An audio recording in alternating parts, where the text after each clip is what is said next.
ಉದಯಗಿರಿ ಕಲ್ಲು ತೂರಾಟ ಕೇಸ್ನಲ್ಲಿ ಬಂಧಿತರ ಸಂಖ್ಯೆ 14ಕ್ಕೆ ಏರಿಕೆ ಆಗಿದೆ. ನಿನ್ನೆ ತಡರಾತ್ರಿ ಮತ್ತಿಬ್ಬರು ಆರೋಪಿಗಳನ್ನು ಬಂಧಿಸಿದ ಪೊಲೀಸರು. ಬಂಧಿತ 14 ಜನರಲ್ಲಿ ಓರ್ವ ಅಪ್ರಾಪ್ತ ಎಂಬ ಮಾಹಿತಿ ಸಿಗ್ತಾ ಇದೆ. 13 ಜನರಿಗೆ ಮೈಸೂರಿನ ಕೆಆರ್ ಆಸ್ಪತ್ರೆಯಲ್ಲಿ ವೈದ್ಯಕೀಯ ಪರೀಕ್ಷೆಯನ್ನು ನಡೆಸಲಾಗಿದೆ.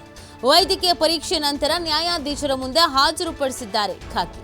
13 ಜನರಿಗೆ 14 ದಿನಗಳ ಕಾಲ ನ್ಯಾಯಾಂಗ ಬಂಧನವನ್ನು ವಿಧಿಸಲಾಗಿದೆ.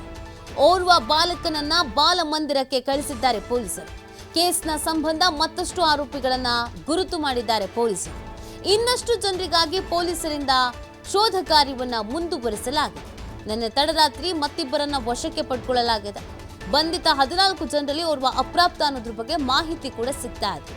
ಇನ್ನು ಸಿಸಿಟಿವಿ ವಿಜುವಲ್ಸ್ಗಳು ಲಭ್ಯವಾಗಿದ್ದು ಅದರ ಆಧಾರದ ಮೇಲೆ ತನಿಖೆಯನ್ನ ನಡೆಸಲಾಗ್ತಾ ಇದೆ.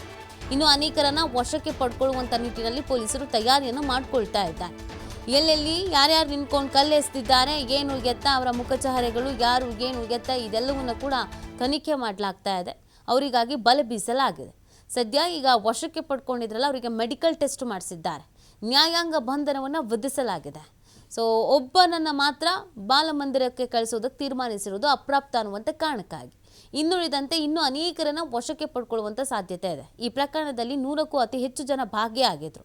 ಈಗ ಅರೆಸ್ಟ್ ಆಗಿರೋದು ಖಾಲಿ 14 ಜನ ಮಾತ್ರ.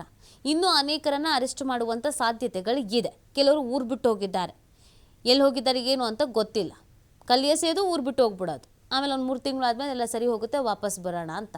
ಆದರೆ ಈ ಥರ ಆಗೋರನ್ನ ಕಠಿಣ ಶಿಕ್ಷೆಗೆ ಒಳಪಡಿಸ್ಬೇಕು. ಇಲ್ಲ ಅಂತಂದರೆ ಸಮಾಜದ ನೆಮ್ಮದಿ ಹಾಳು ಮಾಡ್ತಾರೆ ಈ ಸಮಾಜ ಘಾತುಕರು.